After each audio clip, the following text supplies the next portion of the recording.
안녕하십니까. 우바 함나 유튜브 채널입니다. 저는 우바 박사 구현상입니다. 자, 오늘의 우바 낱말은 공공성입니다. 제가 오늘 성을 좀 강조했는데요. 네, 공공성. 이 낱말을 오늘 우리말 뜻매김을 해보도록 하겠습니다. 제가 이 공공성의 우리말 뜻매김이라는 논문을 썼는데요. 그것을 바탕으로 해서 오늘 여러분들의 공공성이라는 아주 중요한 이 낱말을 우리말로 풀어드리도록 하겠습니다. 지난번에는 공공이라는 낱말 뜻을 좀 풀어드렸죠.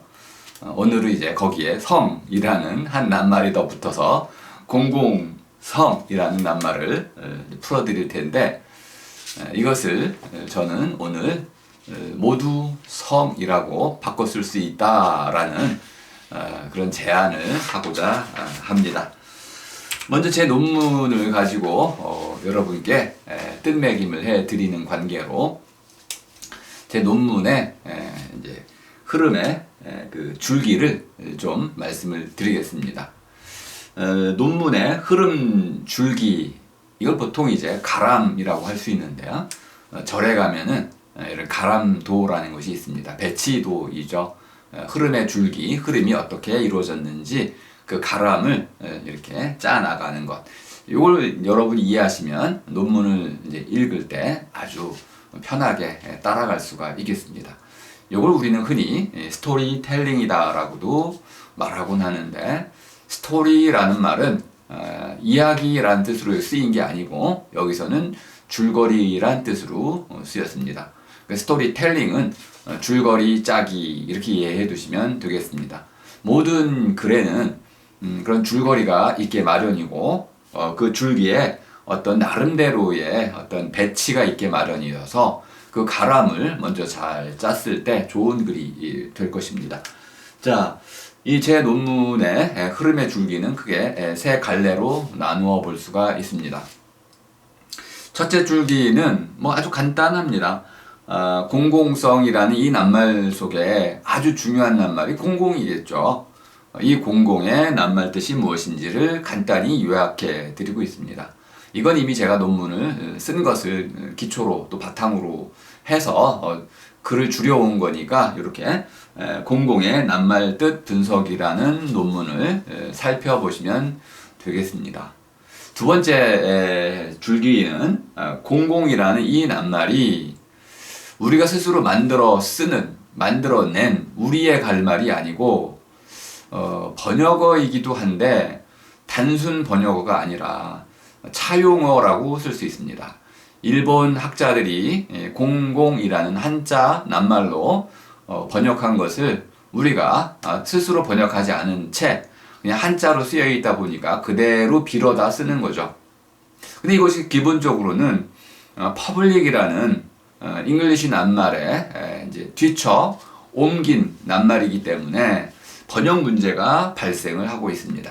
그리고 오늘 제 이 우리말 풀이에서 가장 중요한 내용 중에 하나가 이 번역의 문제를 짚어보는 것입니다.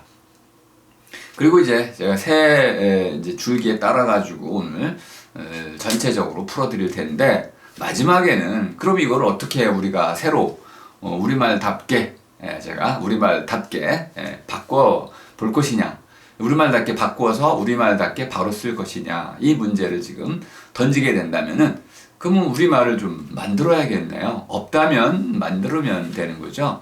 어떤 말이든지 간에 원시적인 말은 없습니다. 갈고 닦으면 갈고 닦을수록 더 세련되고 더 뛰어나고 더 우수하고 그리고 누구나 다 쉽게 쓸 수 있는 그런 말들이 만들어지게 마련입니다. 우리가 우리말을 갈고 닦으면 언젠가는 우리말로 학문도 할 수 있고, 지금 문학은 다 할 수 있잖아요. 노래도 부를 수 있고, 또 나날살이의 말들도 자유롭게 할 수가 있는 반면에 학문의 세계로 들어오면 우리말이 좀 잘 쓰이지 않는 아직은 좀 안타까운 아쉬운 점이 많은 그런 실정입니다. 이것을 우리가 바꿔 나가려면 우리 한국의 학자들이 우리말을 가지고 학문을 스스로 갈고 닦아 나가야 된다. 이것이 제가 이제 우리말답게라는 말 속에 담아내려고 하는 아주 중요한 어떤 뜻입니다. 어쨌든 요거를 이제 모두성이라는 이제 우리말, 여기 한자가 하나 들어가 있어서 여기까지는 바꿀 수는 있지만은 너무 어색하고 또 성이라는 이 한자 낱말이 아주 많이 쓰이는 것이다 보니까 요 정도는 그냥 받아들여 쓸 수도 있겠다. 이렇게 해서 모두성이라는 낱말로 우리말로 좀 바꿔보자. 이렇게 해서 공공성을 모두성으로 바꿨을 때 얼마나 더 쓰기가 쉬우며 그 뜻이 알기가 쉬운지 써먹기도 좋고 뜻을 알기도 쉽고 뭐 이랬을 때 우리는 공공성이라는 낱말 대신에 모두성이라는 낱말로 바꿀 수 있겠다. 더 나아가서 뜻이 올바르다고 한다면은 우리가 이걸 번역어로 썼을 때 퍼블릭이라는 낱말을 정확히 이해할 수 있어서 뭐 국제적으로도 또는 세계적으로도 우리가 그 어떤 이런 학문의 그 공공 철학을 다뤄 나가는데 아주 유리한 고지를 점할 수도 있겠습니다. 자, 그래서 이 공공성의 낱말 뜻을 먼저 좀 살펴보도록 하겠습니다. 자, 공공성이라는 이 낱말은 공과 이게 좀 계속 우리가 이제 이 말을 쓰다 보면은 우스꽝스럽기도 합니다. 뭐 계속 공공공공공 그러는데 공의 의미가 너무 많아서 한자로 보더라도 쉽지가 않고 그래서 어쨌든 그위공 제가 이제 벼름공이라고 쓸 수 있다고 말씀드렸죠. 벼름공 그다음에 함께공. 근데 이 성은 무슨 성일까요? 이게 이제 오늘 아주 어렵게 좀 풀어내야 할 과제입니다. 어쨌든 이 공공성이라는 이 한자 우리말은 이런 세 개의 낱말이 한데 다물려서 만들어진 것이다. 이게 뭐 이의제기할 사람이 아무도 없을 겁니다. 다만 다물렸다라는 이 말은 여러 개의 짜개가 있고 조각들이 있고 여러 개의 짜개가 다 맞물려 가지고 다 맞물려서 어떤 한 몸으로 짜인 것. 그러니까 이걸 전체로 하나의 낱말로 봐야 되지 또 이걸 분리해 가지고 제각각의 낱말의 결합체로 볼 수는 없다. 물론 그 안에 세 개의 낱말이 이렇게 짜여 있는 건 짜인 것인 맞지만은 어쨌든 이 세 개가 한데 다물려서 또 하나의 낱말이 됐다. 복합명사라고 우리가 얘기도 하는데요. 어쨌든 다물린 낱말이다. 그러니까 다물렸을 때는 새로운 뜻을 만들어내기 위한 것입니다. 자, 이렇게 해가지고 공공성에는 크게 두 개의 낱말로도 분리가 됩니다. 하나는 공공하고 성이라는 것이 붙어 있는데 이 성은 그냥 전미사로 봐야 될 것 같습니다. 이것도 좀 이따 설명을 드리겠지만 어쨌든 지금은 공공이란 낱말이 더 중요한데 자, 이런 우리말에 이제 공공이란 낱말이 들어와서 쓰이면 어떤 일이 벌어지냐면 기존에 쓰이던 낱말들하고 경쟁을 하거나 또 연대를 하거나 또는 이렇게 하나의 이런 어떤 그 분류 체계 안에 편입이 되게 됩니다. 이것을 공평이나 공정이란 낱말과 비교해 보면 아하, 공정, 공평이나 공공이나 그 만들어지는 방식이 똑같다는 것을 알 수 있습니다. 어떻게 만들어졌을까요? 예, 아주 간단합니다. 공이라는 낱말 기둥이 있습니다. 공이 일종의 기둥입니다. 이 기둥에다가 덧대어 가지고 이런 평이라든지 정이라든지 또는 공이라든지 이런 낱말들을 덧댄 것이죠. 기둥에다 갖다 덧붙여 놓은 것입니다. 이어붙인 것들이죠. 그래서 이거를 우리말로 다시 풀어보면은 아주 재미난 말놀이가 하나 생겨나오게 됩니다. 이건 모든 낱말에 이제 쓰일 수 있는 거니까 여러분들도 확장해 보시면, 넓혀 보시면은 아마 우리말의 상상력이 아주 커질 거라고 생각합니다. 자, 공공은, 자, 제가 이렇게 얘기를 했습니다. 공은 벼름이다. 그리고 이 공, 이것은 함께다. 그럼 이걸 바꾸겠습니다. 그럼 벼름, 함께가 되겠는데, 자, 이것을 그럼 우리말로 한번 기둥이라는 이 낱말 기둥이라는 걸 가지고 한번 풀어보죠. 별은 함께 이렇게도 볼 수 있을 테고요. 또 별음 함께 이렇게 할 수도 있겠고요. 근데 함께의 경우에는 분사 형태가 없으니까 그냥 함께라고 그냥 해가지고 복합 명사로만 만들 수 있겠습니다. 그러니까 함께 별음 이렇게 쓸 수 있는데 이 별은 함께는 적절한 우리말이 될 수가 없습니다. 물론 쓸 수는 있는데 함께 자체가 명사로 정확히 쓰이기 어려운 낱말이기 때문에 명사를 수식하는 방식으로 쓰이는 발음은 별은 적절한 연결어가 될 수 없다고 볼 수 있습니다. 반면에 별음 함께는 가능한데 이때는 무슨 뜻인지 잘 모르겠습니다. 별음과 함께는 그냥 엉뚱한 말들 두 개가 짝지어진 것처럼 보입니다. 그래서 결합이 좀 적절치 않다. 반면에 함께 별음은 별음이라는 것이 동사의 명사이기 때문에 이것을 수식하는 부사가 적절합니다. 그래서 함께 별음이라고 쓴다면 아주 적절한 우리말이 되겠다고 합니다. 될 수 있다고 봅니다. 자, 그럼 공공은 일단 기본적으로 우리말로 바꿔보면은 함께 별음 정도로 볼 수 있어서 순서가 바뀌어야겠군요. 공공은 말이 잘 안 되고 함께 공을 먼저 쓰고 그다음에 그의공, 구실공, 별음공을 뒤에 쓰는 방식으로 공공이라고 쓰는 것이 우리말다운 한자다 이렇게도 얘기할 수 있는데 이것이 우리가 만든 것이 아니다 보니까 일본 말이기 때문에 또 우리말 어순으로 가져올 수도 없습니다. 그래서 이게 우리말에 잘 들어맞지 않는 말이다 라고도 제가 말씀드릴 수 있다는 겁니다. 자, 어쨌든 공이라는 것은 기본적으로 별음이라는 뜻이었지만은 이 안에 내부적으로 보면 파고 들어가 보면 기본적으로는 평분이라는 것 그리고 이것을 고루 나눔이라고 할 수 있었고 또 대동이라는 것 두루 나눔이라고 할 수 있는 이 두 갈래의 큰 뜻이 또 함께 그 안에 머금어 있었습니다. 자, 그럼 이제 공이라는 것은 별음인데 고루 두루 나눔이다 이렇게 얘기할 수 있겠습니다. 그런데 이 고루 두루 나눔이 기본적으로는 나눔의 한 방식들인데 이것을 포괄하는 보다 높은 또는 넓은 그런 나눔의 방식이 뭐냐? 그것은 바로 함께 나눔입니다. 그러니까 함께 나눔이니까 함께 별음이라고 할 수 있으니까 함께 별음이나 함께 나눔이나 우리 같은 맥락으로 같이 이제 만들어진 낱말 묶음으로 볼 수가 있겠습니다. 그러니까 공공이라는 것은 함께 별음으로 풀어내는 것이 맞겠고 이것은 더 나아가서 함께 나눔이라는 뜻으로 우리가 쉽게 바꿔낼 수가 있다 이렇게 말씀드릴 수 있겠습니다. 이해가 되셨나요? 네, 공공이라는 이 낱말 자체로는 우리가 그 뜻풀이를 할 수가 없지만은 함께 별음이라는 우리말로 바꿔놓고 보니까 함께는 제가 아주 길게 설명을 드린 바가 있지만은 함께 별음, 함께 나눔 이런 방식으로 공공을 그 뜻을 바꿔 쓸 수가 있다. 그럼 이제 이 함께라는 뜻이 무엇인지를 설명하는 것이 아주 급선무라는 걸 알 수 있습니다. 이것이 더 중요하다는 걸 또 알 수 있습니다. 그럼 이 함께라는 것은 기본적으로 서로 따로 떨어져 있는 사람들을 전제로 한다. 근데 이 사람들이 누구냐?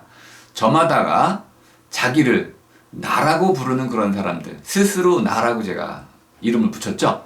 스스로 나라고 할 수 있는 그 저마다가 따로 있으면서 하나의 독립된 주체, 개인이라고 우리가 쓰는데 individual이라는 이 말, 개인이라는 이 말은 사실 이것도 잘못 번역이 된 낱말이라고 볼 수 있겠습니다. 지금 말씀드리기는 어렵지만은 간단히만 필요한 만큼만 설명을 드리면 개라는 것은 지시사였습니다. 저 사람 정도가 되겠습니다. 이 사람 저 사람 할 때 저 사람이 개인인데 낮게 낱낱이 셀 수 있는 것, 쪼개져서 낱낱이 셀 수 있는 것, 이것이 개인입니다. 낱사람이란 뜻이네요. 그런데 individual이라는 이 낱말에 옮긴 번역으로서의 개인은 낯사람이란 뜻이 아니고 기본적으로 individual은 나누어질 수 없는 것이란 뜻입니다. 사람 가운데 사람의 몸은 쪼개질 수가 있다고 봤습니다. 물질이기 때문에. 반면에 이 사람의 몸 안에 들어있는 영혼이라고 하는 것 또는 정신이라고 하는 것은 물질이 아니기 때문에 물질의 반대 개념으로 이해를 해서 물질이 나눠질 수 있는 것이라고 이해되는 순간 정신과 정신과 영혼은 나뉘어질 나뉠 수 없는 것이다. 이렇게 해가지고 individe, 나누어질 수 없는 것, 이렇게 이해가 됐던 겁니다. 그러니까 사람의 본질이 무엇이냐, 몸이냐 영혼이냐 했을 때 영혼이고, 영혼의 본질이 뭐냐 이렇게 물었을 때 영혼은 물질과 달리 나누어질 수 없는 것이다. 인디비주얼이 그런 뜻이었습니다. 그러니까 개인, 사람의 뜻은 아니었다는 겁니다. 그럼 무엇을 우리가 나눌 수 없는 것이냐? 한 사람이 가진 타고난 권리, 그 사람의 권리, 그 사람의 영혼, 그 사람의 정신, 이것은 그 누구도 왕이라든지 심지어 신조차도 그의 영혼이라든지 그의 권리는 빼앗아갈 수 없다. 왜? 나눌 수 없는 것이기 때문에.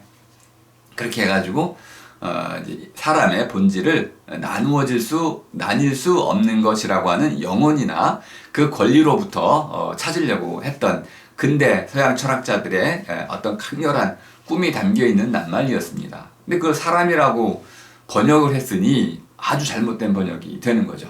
몸과 영혼이란 이분법 안에서 나뉠 수 없는 것, 바로 이것이 이제 영혼, 정신을 뜻하는 것이 우리말로는 넋에 해당됩니다.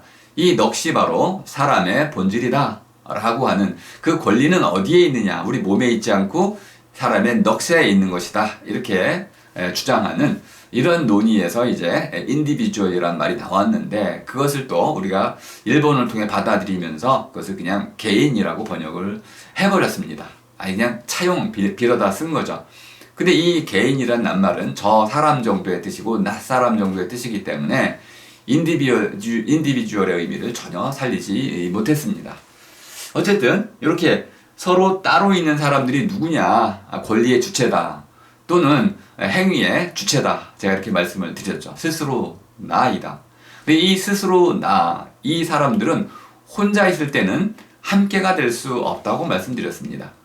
이 혼자가 아니고 홀로가 아니고 아울러 더불어 있으면서 같이 있으면서 기본적으로 어떤 공간, 장소, 시간 이런 데에 이렇게 같이 있으면서 어떤 일을 다 같이 하고 있을 때의 사람들, 이들이 바로 함께 하는 사람들이다, 이렇게 말씀을 드렸죠.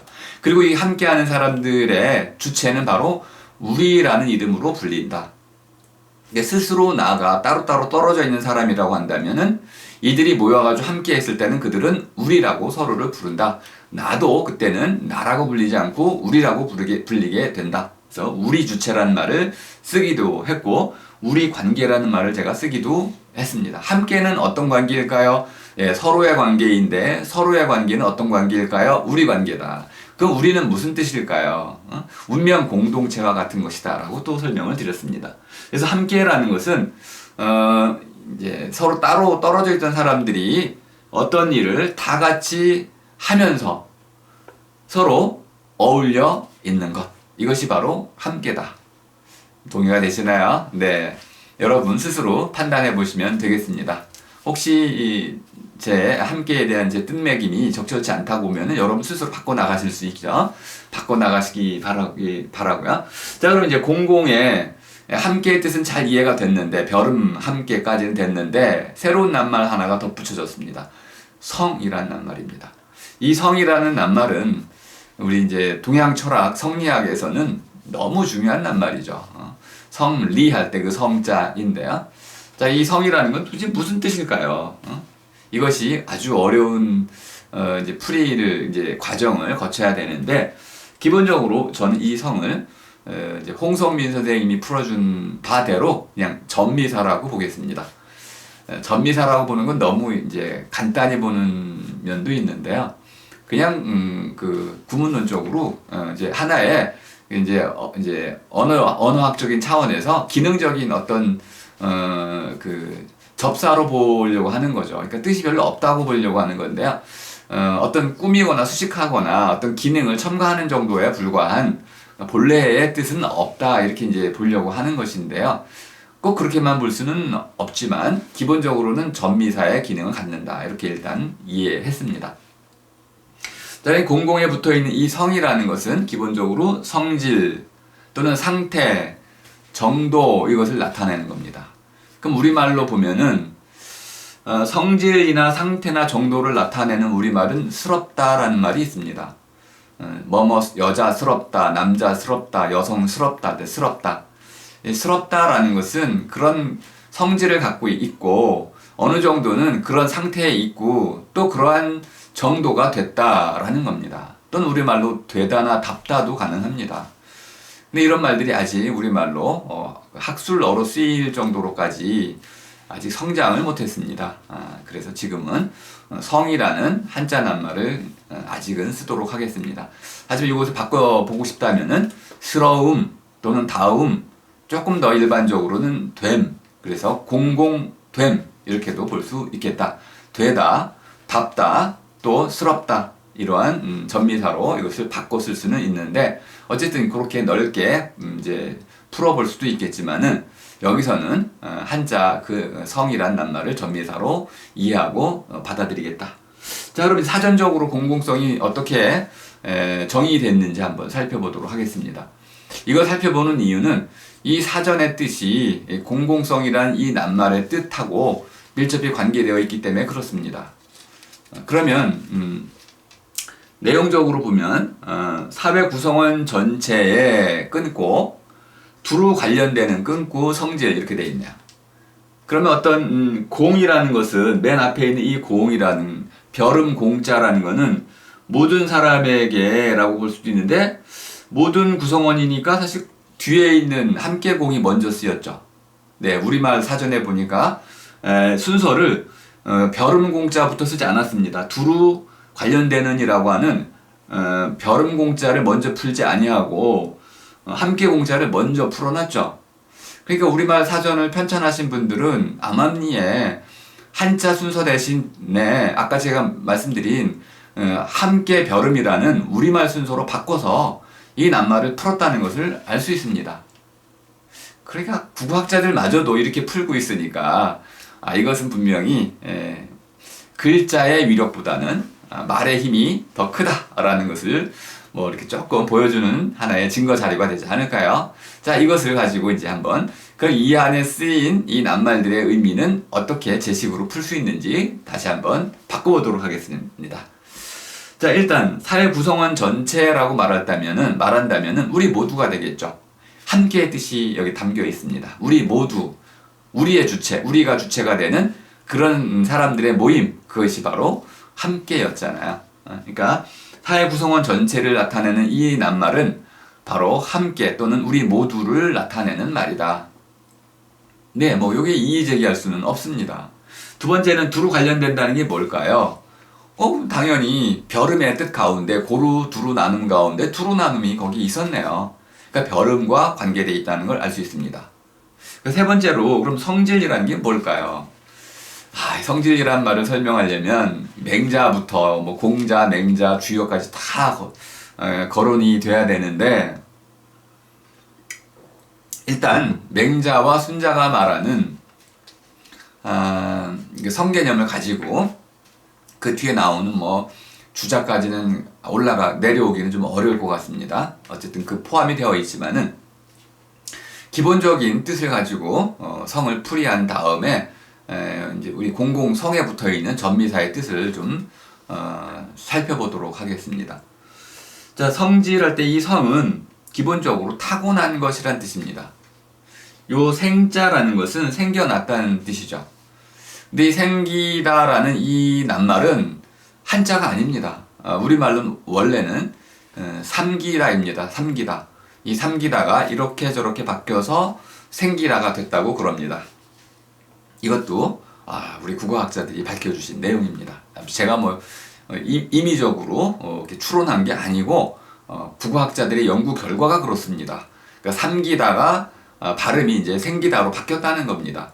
그러니까 날생자하고 연결시키시는 분들도 있겠지만은 그렇지 않고 한자 날생자와 관계없이 삼기다에서 생기다가 나왔다 이렇게 봅니다.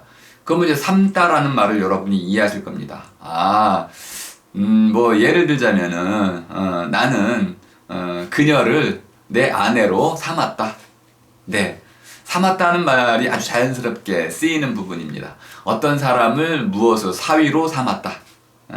그죠? 어떤 내 딸의 남자친구를 사위로 삼았다.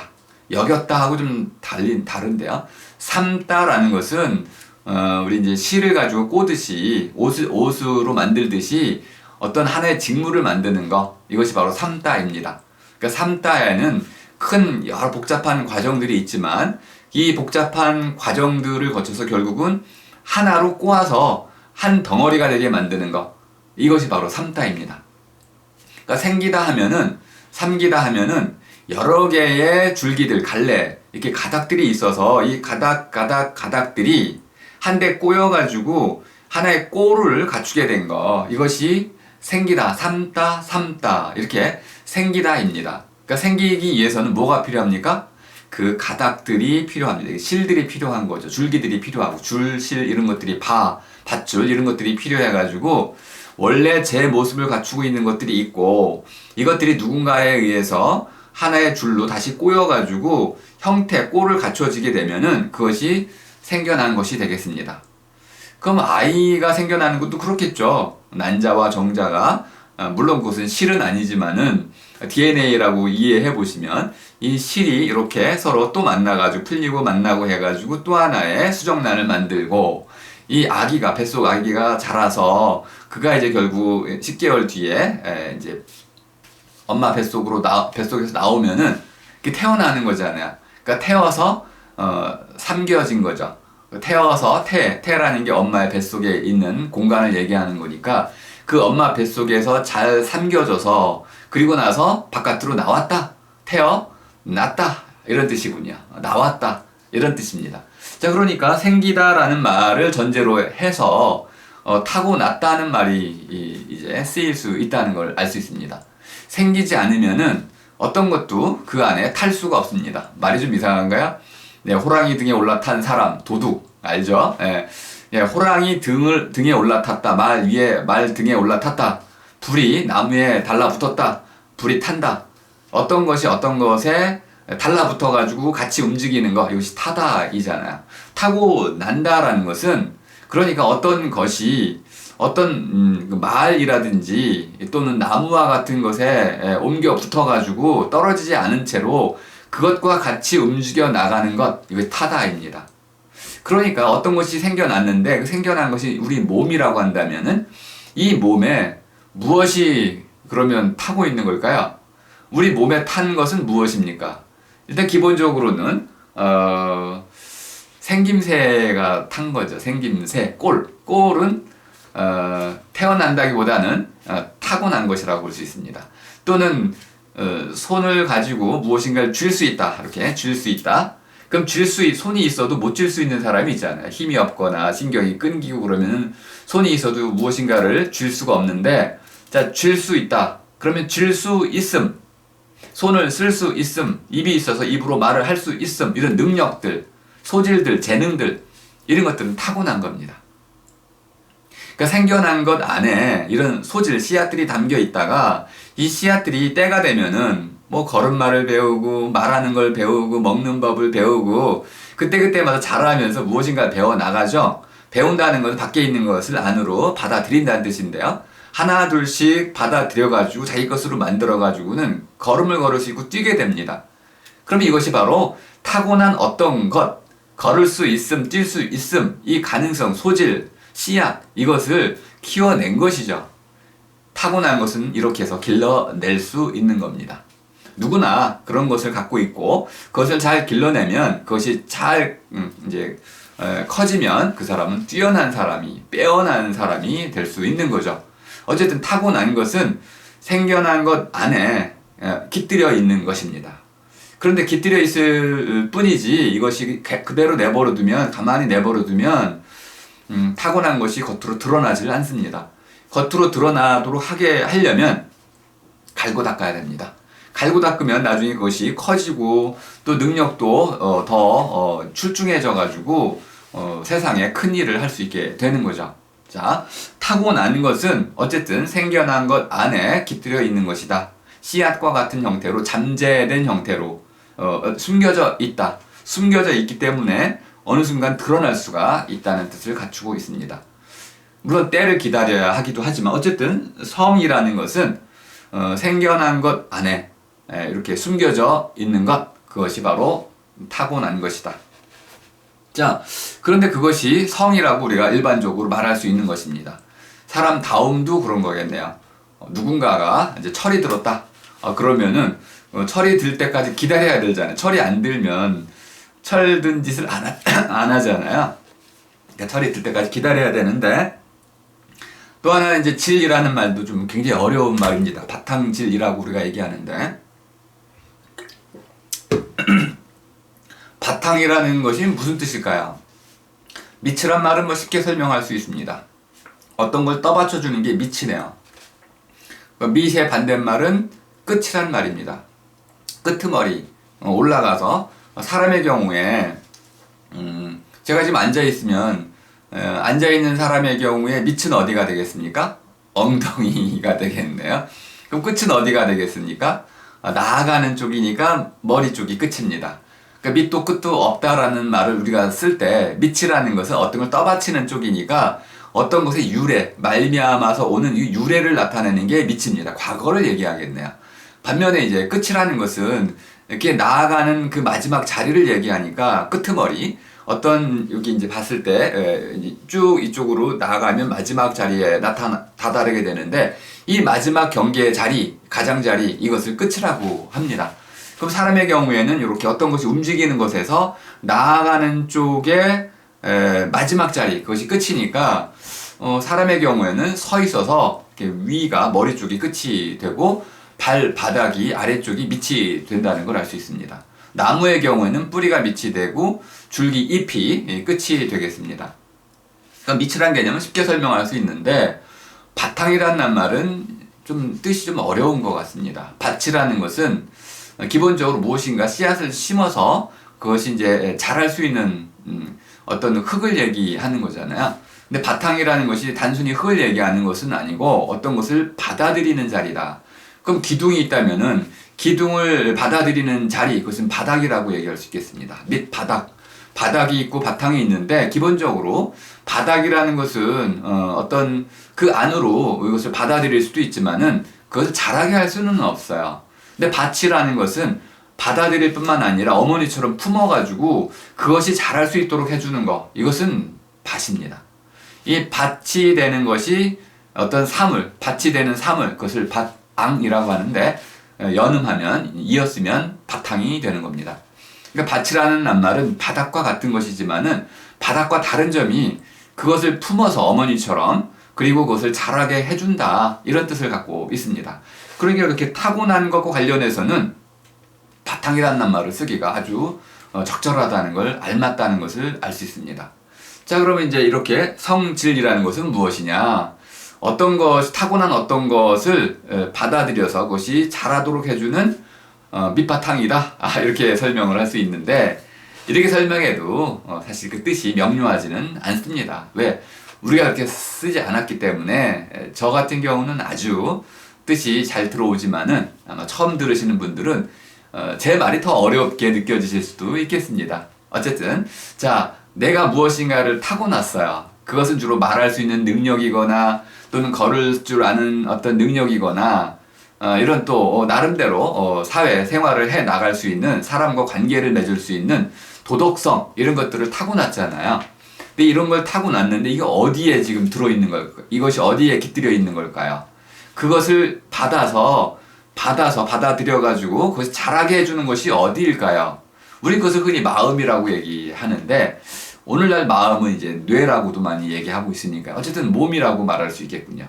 몸은 생겨났고, 생겨난 몸에서 이것이 몸이 이제 태어나니까 이 몸 안에 있던 무엇인가 타고난 것들이 자꾸 무럭무럭 자라나서 말도 하고 또 도덕적 관계도 맺어가고 상상력도 키워나가고, 그렇게 될 때 그렇게 그런 것들을 키워내는 바탕이 있다, 이런 거죠. 그것이 바로 성이다, 이렇게 이해해 주시면 되겠습니다.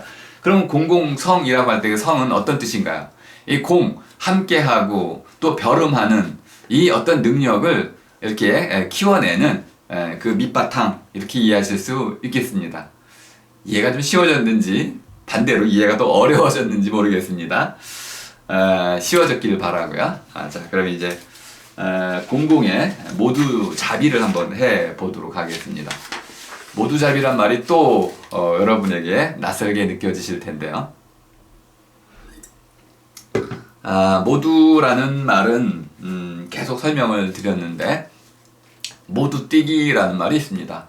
우리 발이 두 개인데 이 두 발을 한꺼번에 모아서 뛰는 걸 모두 뛰기라고 합니다.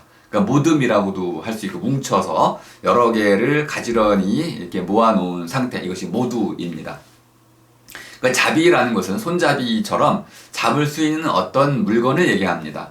또는 잡을 수 있도록 만들어 놓은 어떤 물건, 이것이 잡이입니다.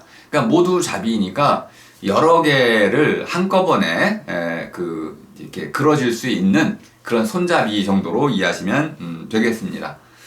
자, 그러면 모두잡이라고 말할 때는 여러 개가 이미 전제가 되어 있는 겁니다.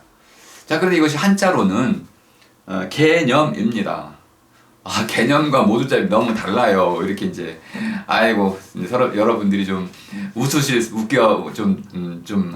비웃을 수도 있을 것 같습니다. 아니 개념이 무슨 모두잡이야 이럴 수도 있는데요. 자, 개념은 다시 한번 이제 풀어보자면은 번역어입니다. 한자로 만들어진 일본 말입니다.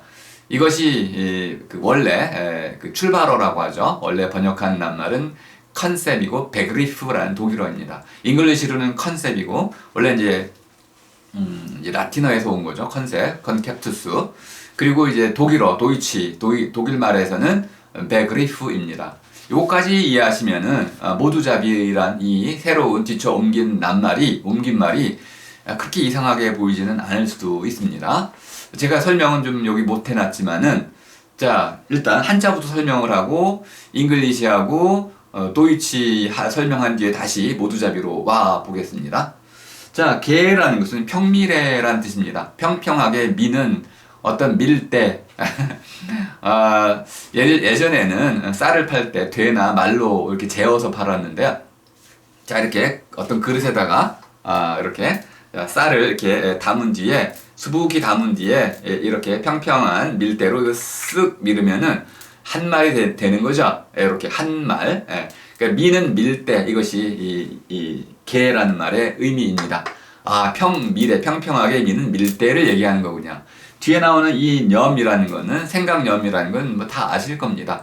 근데 이 생각념은 또 무슨 뜻일까요? 어떤 생각이라는 게 또 뭘까요? 이걸 설명하려면 또 다음 기회로 넘겨드려야 되겠지만은 기본적으로 생각이라는 것은 떠오르는 것입니다.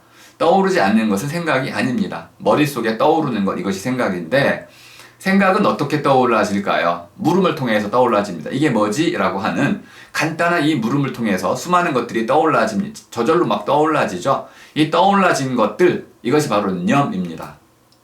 물론 이 념에는 말도 있지만은 예를 들어서 우리가 냄새도 떠올라지고요. 제가 내음 할 때 꽃내음, 내음도 떠올라지고 또 뭐도 떠올라집니까?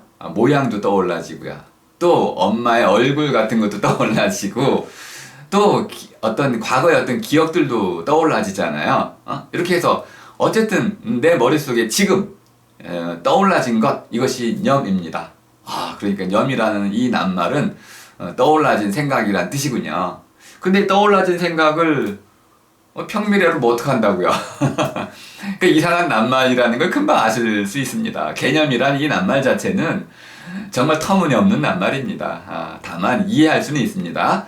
이 개념이 기본적으로 떠오르는 생각들 들쭉날쭉 하잖아요. 막 이 생각 저 생각 막 들쭉날쭉 했는데 예를 들겠습니다. 자, 흰색, 흰 빛깔, 하양을 떠올려 보세요. 하양이 어떤 겁니까? 이런 게 하양이죠.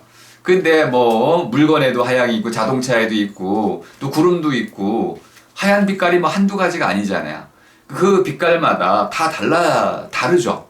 그러니까 서로 다른 빛깔들이 쭉 모두 하얗다라고 불리는데 아니 이게 서로 다른 들쭉날쭉한 하얀 빛깔들을 평평하게 쭉 밀어가지고 평균을 낼 수 있다면은 그게 바로 개념이 되겠군요. 이런 의미로 개념이란 낱말이 만들어졌습니다. 근데 이것이 번역어다 보니까 컨셉투스란 말, 컨셉이란 말로 우리가 먼저 이해를 할 필요가 있습니다. 컨셉이라는 게 뭡니까? 컨이라는 together, 함께란 뜻이죠. 함께란 말은 계속 쓰여졌죠, 그죠? 함께라는 것은 하나 이상의 것이 전제가 됩니다. 그러니까 함께라는 어떤 이 낱말에 요구하는 바는 여러 개라는 뜻을 전제로 하고 있고, 여러 개를 캡투스, 잡는다, 여러 개를 잡는다 이런 뜻입니다. 여러 개를 잡는다, 서로 다른 것들을 한꺼번에 잡는다 이런 뜻입니다. 도이치로 말하면, 독일 말로 얘기하면 베그리프인데, 그립이라는 것은 손잡이를 얘기하는 겁니다. 베라는 말은 잡도록 해준다 이런 뜻입니다. 그러니까 어떤 것을 여러 개를 한꺼번에 잡도록 해주는 것, 이것이 베그리프입니다. 그러니까 하얀 것들을 모두 한꺼번에 하양이라는 것으로 잡아 놓으려면 하양이라는 말이 있으면 되는 거죠. 근데 이 하양이라는 말은 하양 꼴인지, 하양 모습인지, 하양 색깔인지, 또는 하양의 냄새인지 모르겠습니다. 이 도대체 여러 가지를 뒤죽박죽 섞어 놓을 수밖에 없는데, 이 모든 것들을 한꺼번에 모두 잡은 거다. 그것이 색깔이든, 모양 크기든, 빠르기든, 뭐든지 간에, 그렇게, 같은 낱말로, 같은 이름으로 불릴 수 있는 것들을 한꺼번에 모두 쥔 것, 모두 잡을 수 있도록 해주는 것, 이것이 모두 잡이다. 자, 그럼 공공이라는 이 낱말에 여러 가지 뜻들이 있는데, 그 뜻들을 한꺼번에 모두 줄 수 있도록 해주는 모두 잡이를 한번 찾아보겠다는 겁니다. 좀 이해가 되셨죠? 네. 자, 그럼 공공이라는 이 낱말에 모두 잡이를 이제 하기 위해서는 가장 먼저 해야 되는 게 무엇이냐? 공공이란 이 낱말이 여러 갈래로 나뉘어져 있다는 것을 먼저 이제 정립을 하는 거죠. 앉혀놓는 거. 그러면 이 낱말에 다양한 뜻들이 있기 때문에 그 중에서도 좀 대표가 되는 것들만 한 3개 정도로 이렇게 앉혀놓도록 하겠습니다. 그래서 3갈래의 쓰임 줄기를 한번 뽑아내가지고, 이건 인위적인 겁니다. 제가 제 마음대로 골라놓은 거니까 여러분들은 더 많이 골라내실 수도 있을 테고요. 자, 애매성이라는 건 뭐냐면, 제가 억울하다라고 설명을 드렸죠. 애매하다라는 건 원래는 수학 개념입니다. 작은 수, 이건지 저건지 헷갈릴 정도로 작은 수를 얘기하는 것인데, 애매라는 것은 어떤 낱말로 가리키는 대상이 이건지 저건지 이렇게 여러 개를 가리킬 수 있을 때, 그러니까 공공이라는 이 낱말이 이걸 가리킬 수도 있고 저걸 가리킬 수도 있고 또 다른 걸 가리킬 수도 있고, 가리키는 것이 대상이 여러 개 있을 때 공공이라는 낱말은 애매하다 이렇게 얘기하는 겁니다. 뭐 어려운 말은 전혀 아니니까 쉽게 설명이 되셨죠, 그죠? 억울하다고 제가 설명을 드렸었는데, 자, 첫 번째는 국가 또는 정부를 나타내더라. 국가나 정부를 가리킨다. 대상이 뭐라고요? 국가나 정부. 그래서 공무, 공직, 공관, 공사, 공원 이런 것들은 전부 국가와 정부를 나타내는, 가리키는 그런 갈래에 속해 있습니다. 이런 것들은 뭐 찾아보면 거의 100가지 이상으로 나올 정도로 뭐 그냥 할 수 없이 많이 있습니다.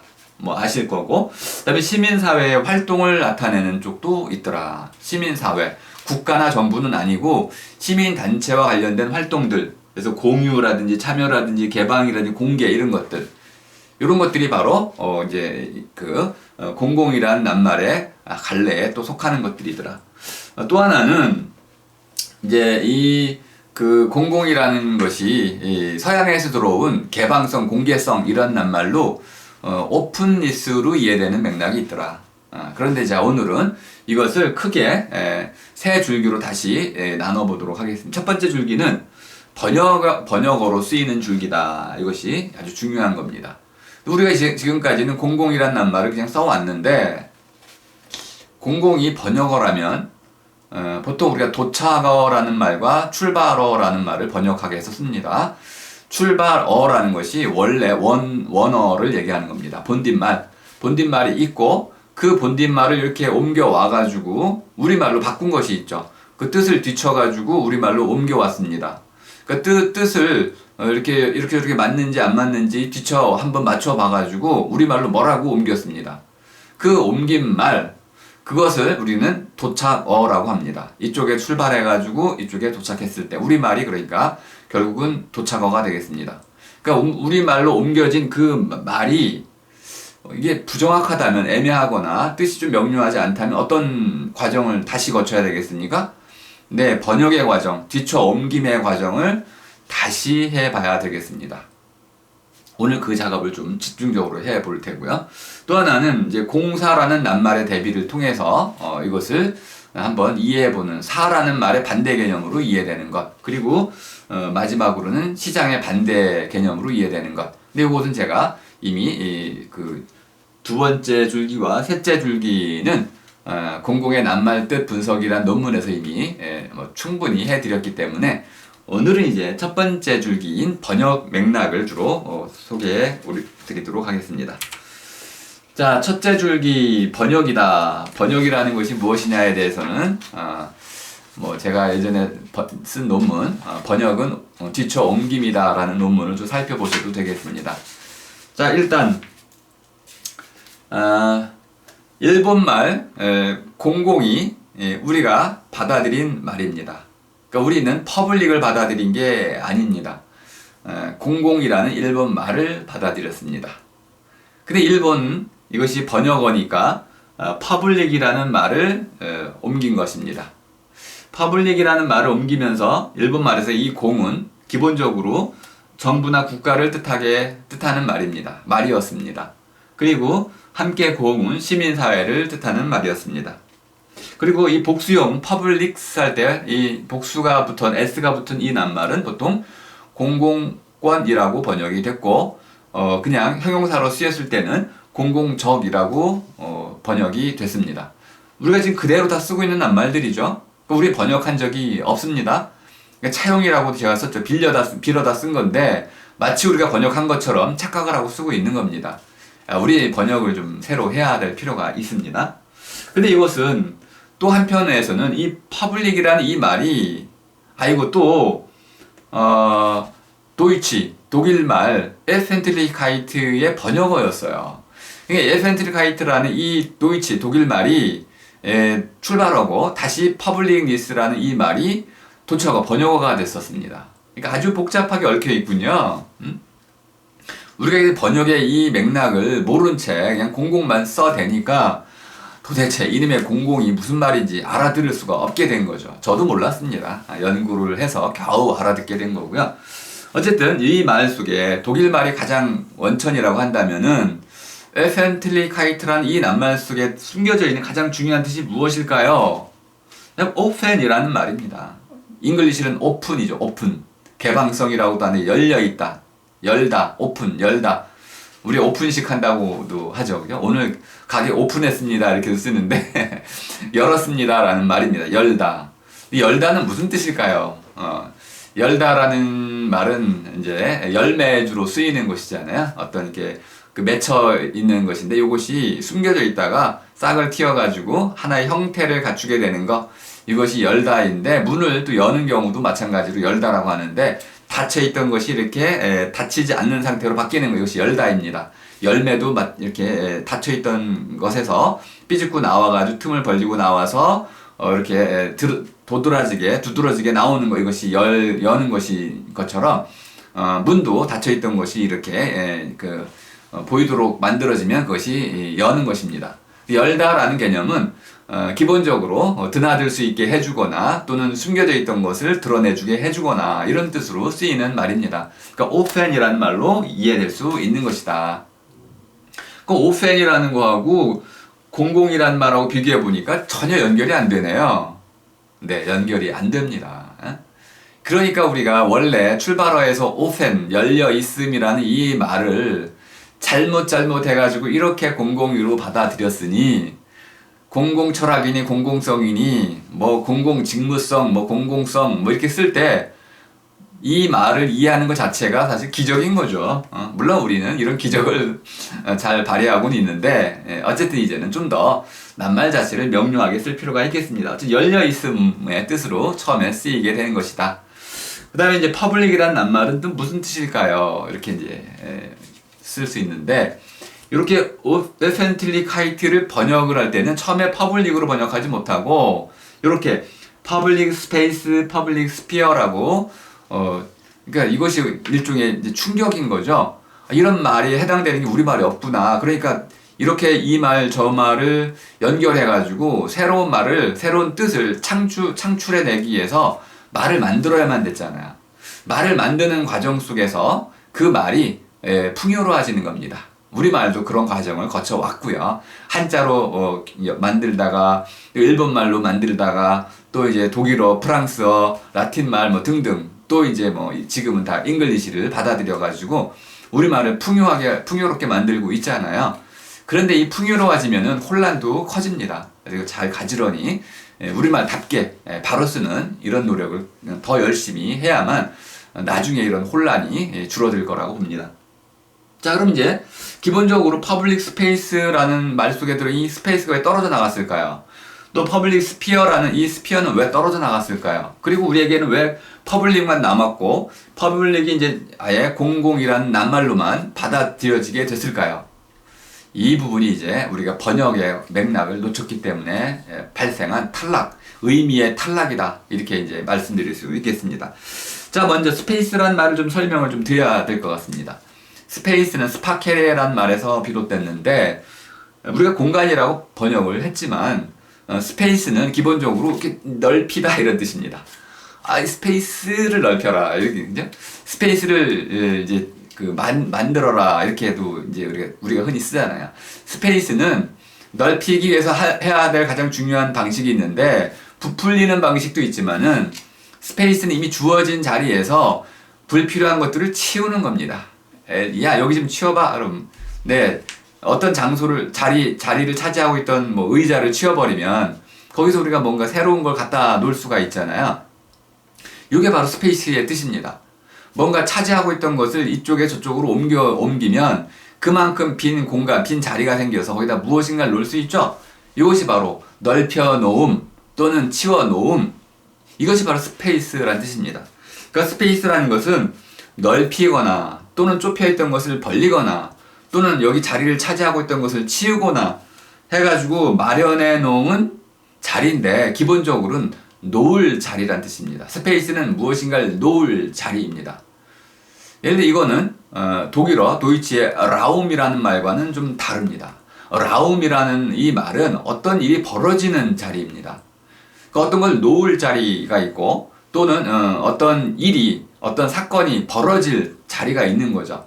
그러니까 말마다 이렇게 같은 자리를 말하는 것 같지만 그 뜻은 좀 다르다는 걸 알 수 있습니다. 그럼 우리말 자리는 또 무슨 뜻일까요?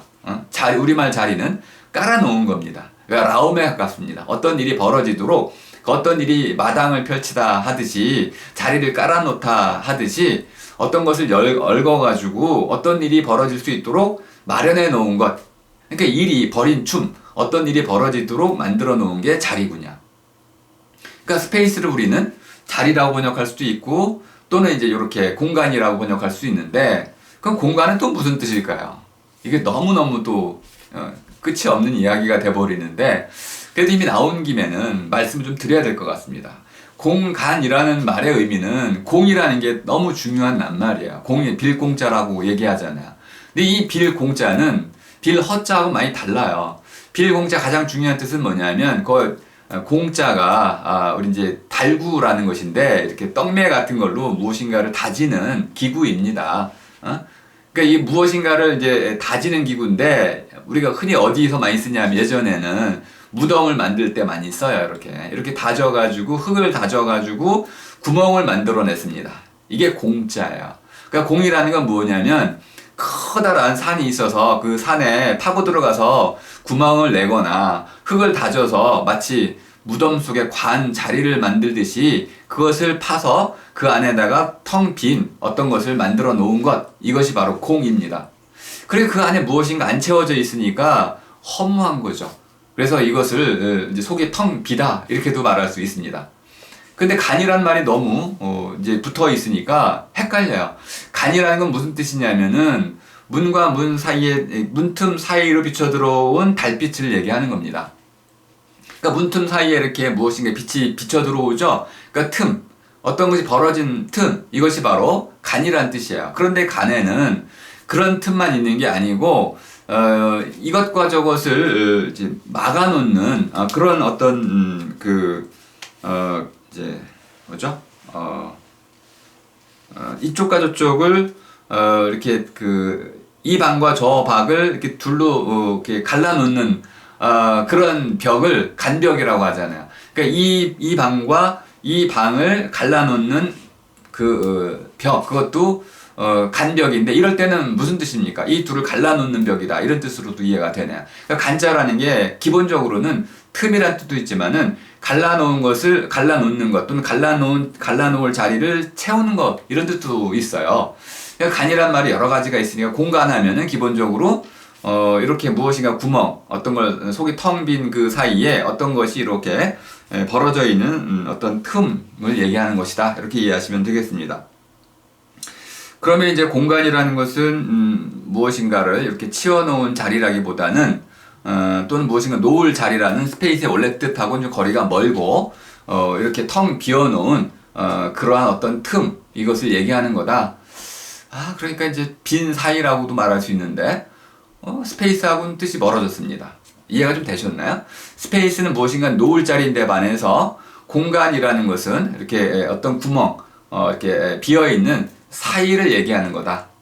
조금은 의미가 다르다는 것을 쉽게 이해할 수 있습니다. 자, 그러면 이제 속이 텅 비었으니까 뭔가 이제 먹으려고 했는데 속이 텅 비어서 아무것도 없어요. 그러니까 쓸데없는 거죠. 쓸모없다, 허무하다, 이렇게도 이해할 수 있는 낱말이 되겠습니다. 자, 이렇게 공간이라는 낱말을 이해하고 나 보니까 그러면 퍼블릭 스페이스란 말이 쉽게 이해가 됩니다. 퍼블릭이라는 것이 들어설, 퍼블릭이라는 것을 놓을 자리군요. 이 퍼블릭이라는 어떤 사건이 벌어질 자리이고 이것이 들여놓을 자리군요. 그러니까 무슨 사이나 이런 게 아니고 퍼블릭이라고 불리는 어떤 것이, 어떤 사건이 이것이 들여놓을 자리거나 그런 일이 벌어질 자리이군요. 자리라는 개념으로 이해를 해두시면 아주 쉽게 설명이 됩니다. 그래서 나중에 우리말로는 그래서 공론 장이라는 개념으로 또 번역이 됐는데, 이 장은 마당이라는 개념으로 주로 쓰이고 있지만은 기본적으로는 햇볕이 드는 공간입니다. 햇볕이 드는 자리.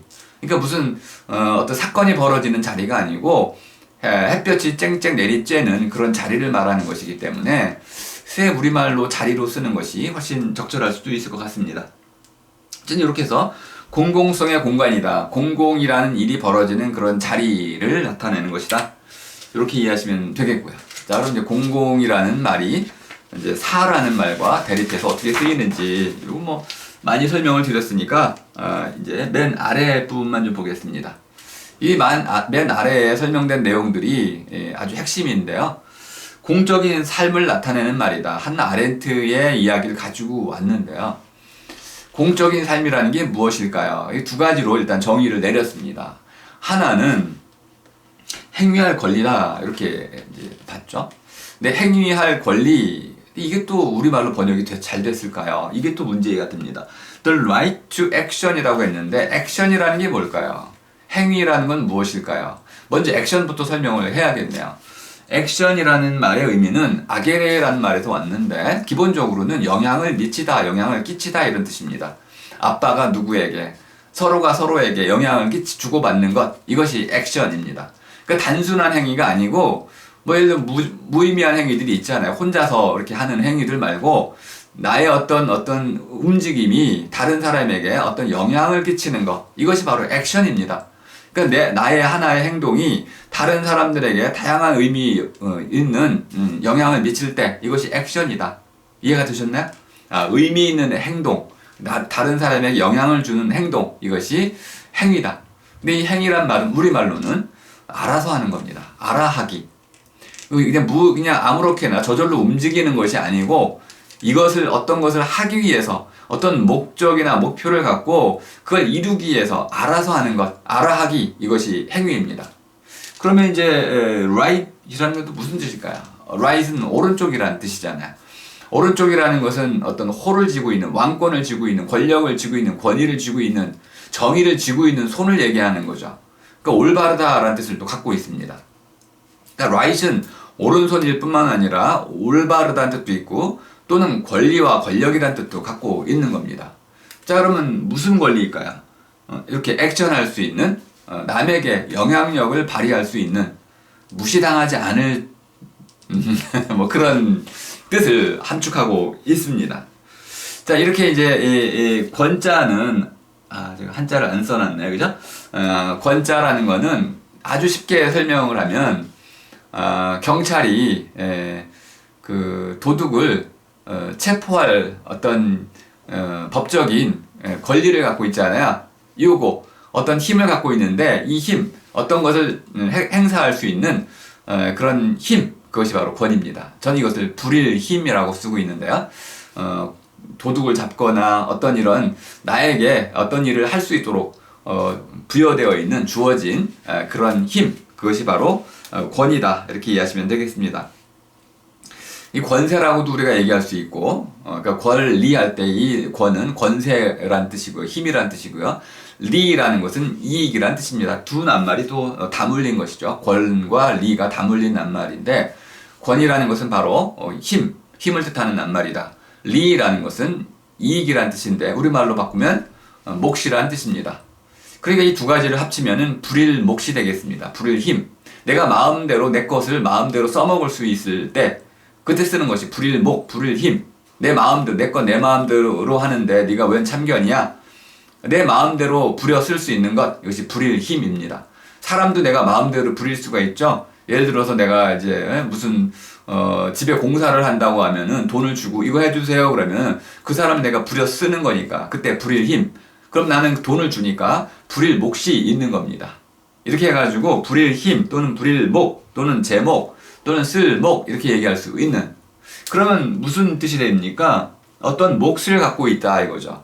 불일 목, 불일 힘을 갖고 있다. 어떤 힘? 남에게 어떤 말로써 어떤 행동으로써 영향을 미칠 그러한 권리가 있다. 이런 뜻입니다. 그럼 참정권 같은 거를 얘기하는 거네요. 정치적인 참여의 권리.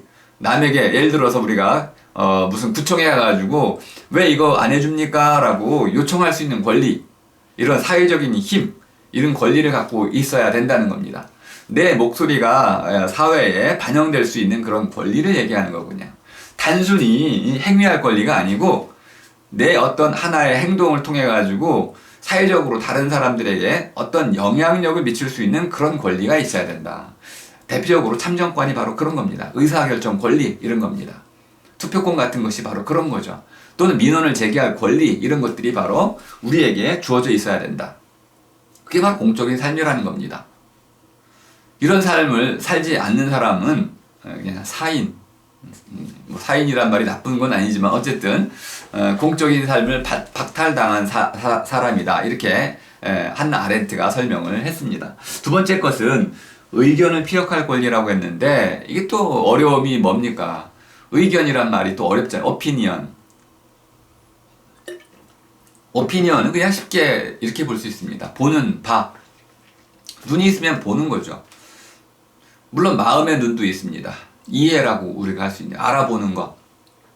눈으로 보는 것도 있고 마음으로 알아보는 것도 있습니다. 깨달아 보는 것도 있고 여러 가지 봄의 종류가 있는데 이때 말하는 이 봄이라는 것은 마음에서 우러나오는 소리란 뜻입니다.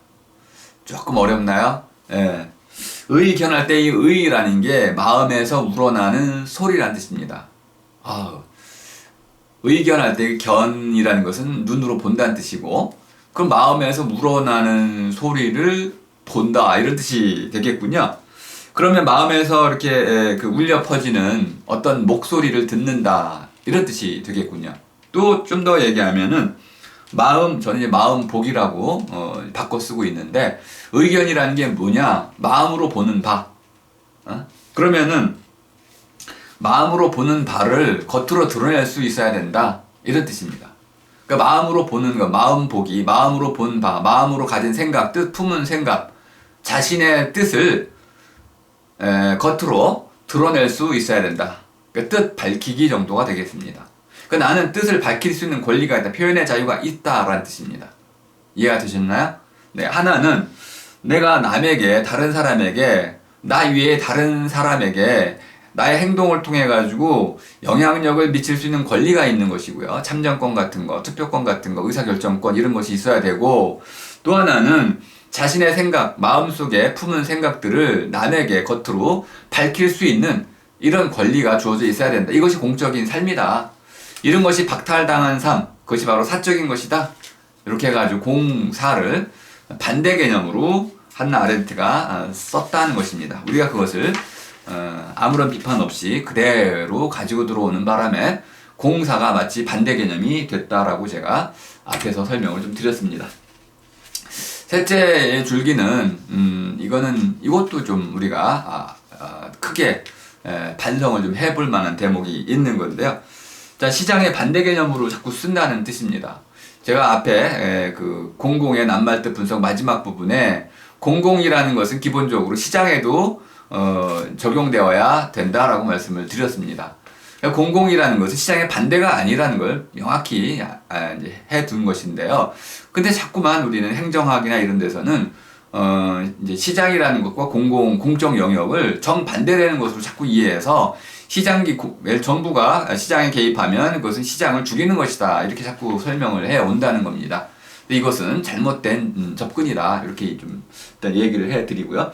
자, 시장이라는 것이 그럼 어떤 공간이냐? 시장이라는 것이 어떤 영역이냐? 이것을 살펴볼 필요가 있는데, 시장은 기본적으로 자, 이렇게 얘기할 수 있습니다. 화폐라고 한 돈으로, 뭐 신용이라는 말을 쓰면 크레딧이라고 쓰는데, 크레딧도 우리가 번역을 좀 잘못했습니다. 크레딧이라는 건 신용이라는 뜻이 아닙니다. 크레딧은 빚 낼 수 있는 힘입니다. 이거 좀 이상한가요? 네, 크레딧이라는 것은 빚진 만큼, 빚이에요, 빚. 그냥 한마디로 말하면 빚이란 뜻입니다. 근데 빚을 낼 수 있는 능력이 바로 크레딧이에요. 영화 보면은 맨 뒤에 크레딧이 나오잖아요. 내가 이런 영화를 찍을 때 이런 분들에게 도움을 받았습니다. 그러니까 빚을 졌습니다. 이런 뜻이네요. 그죠? 이런 분들이, 이런 분들의 빚으로, 내가, 이 영화를 찍었습니다. 할 때 그 크레딧이라고 하잖아요. 그러니까 빚을 진 사람들이란 뜻입니다. 그러니까 빚이라는 말을 가지고 번역을 했어야 됩니다. 그러니까 크레딧이라는 건 뭐냐면, 신용이 아니고 좋은 뜻이 아니고, 빚을 낼 수 있는 힘, 담보 능력을 얘기하는 겁니다. 그러니까 빚 낼 수 있는 힘, 빚이란 뜻으로 이해하시면 되겠습니다. 어쨌든 지금은 모든 것이 이 빚으로, 신용으로 굴러가는 거니까, 기본적으로 내가 갖고 있는 부동산 이런 거 하고 또 이제 돈이라는 거 하고 이거를 매개로 해가지고 또 열릴 뿐만 아니고 또 닫히는 그런 영역이기도 합니다. 돈이 있으면 열리고 돈이 없으면 닫히고 이렇게 되니까 기본적으로 시장이라는 것은 돈으로 거래되는 영역이다. 돈으로 주고받는 그런 영역을 말하는 것이다. 그럼 어떤 특성이 있느냐? 시장의 가장 중요한 특성은 기본적으로 무조건 환대하지도 않고, 그렇다고 해서 무조건 배제하지도 않는, 조건부로 환대하는. 돈 있는 사람은 당연히 환영받죠. 물론 이제 이때 말하는 이 환대는 기본적으로는 이제 레비나스의 용어이긴 한데, 그래서 윤리적 개념으로도 이해가 됩니다. 환대. 우리말로는 무슨 뜻일까요? 환이라는 것은 반갑다 이런 뜻이 되는데, 어느 정도 반가운 거냐면 잔치를 벌릴 만큼 반가운 거. 근데 어떤 잔치를 이제 얘기하는 거냐면 잔치에 여러 가지 음식들을 이제 만들어 가지고 반기라는 겁니다. 반기라는 것이 이렇게 잔치에 담아놓은 음식을 얘기하는 거잖아요. 반갑다 할 때 반갑다의 어원이 되는 게 반기다인데, 이 반기라는 것이 바로 누군가를 환영하기 위해서 차려놓은 음식을 얘기하는데, 자, 그럼 이렇게 환영이라는 말 속에, 환대라는 말 속에 들어있는 이 환이라는 것은 두 팔 벌려가지고 맞아들인다는 뜻입니다. 맞아들이는 거군요. 배척하지 않고 맞아들이는 거. 그런데 이거는 도덕적으로는 가난한 사람도 맞아들여야 되고, 심지어는 적도 맞아들여야 되고, 이렇게 도덕적으로는 모든 사람에게 해당되는 거지만, 시장에서는 누구만 맞아들입니까? 돈 있는 사람만 맞아들이죠. 그래서 환이라는 것이 기본적으로는 두 팔 벌려서 반갑게 맞아들이는 것인데, 돈이 있는 사람은 반갑게 맞아들이지만 돈이 없는 사람은 감옥 가겠죠. 이래가지고 유전무죄 이런 것도 있고, 돈이 있는 사람에 한해서 열리는, 돈으로 주고 사고 파는 이런 시장이 열리는 그런 공간이 바로 시장이다, 이렇게 얘기할 수도 있고요. 반면에 이제 응대라는 건 뭐냐면, 이제 대라는 게 접대한다는 뜻인데, 접대라는 말은 시중을 둔다라는 뜻입니다.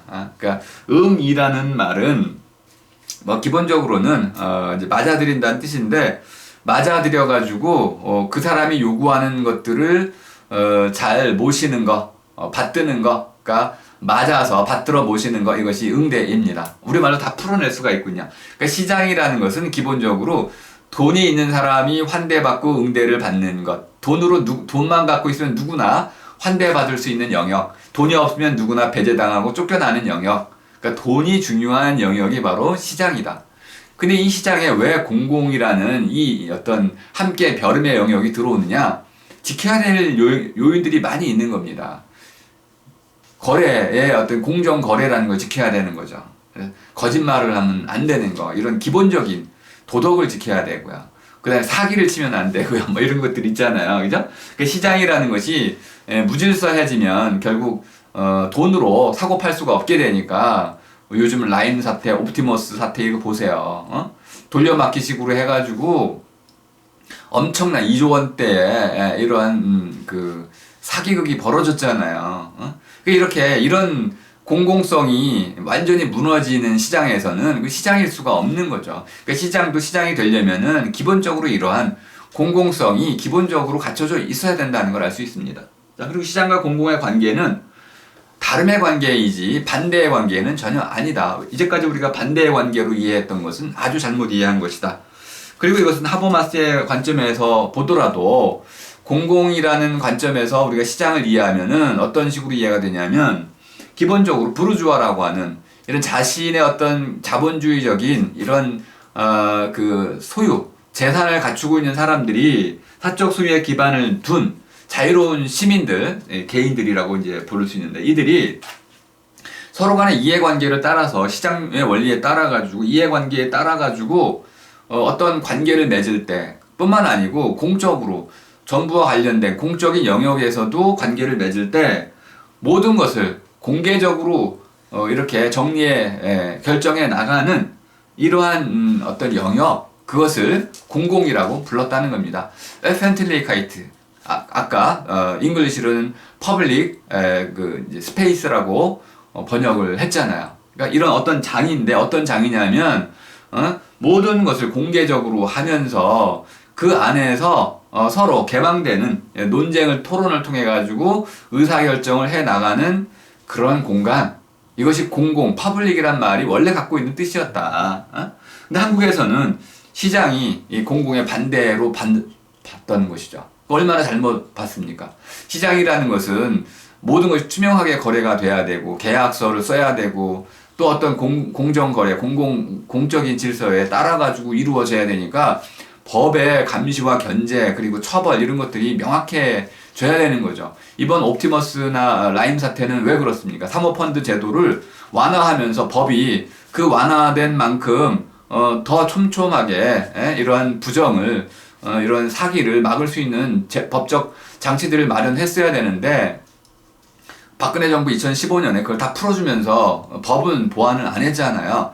그러니까 돌려막기가 됐던 거예요. 이런 엄청난 참사가 벌어질 수 있었던 이유에는 바로 이렇게 시장의 원리를 공공에 의해서 철저히 감시하고 통제하는 이런 역할을 했어야 되는데, 그걸 못했기 때문에 시장 질서가 교란됐던, 어지럽혀진 것이죠.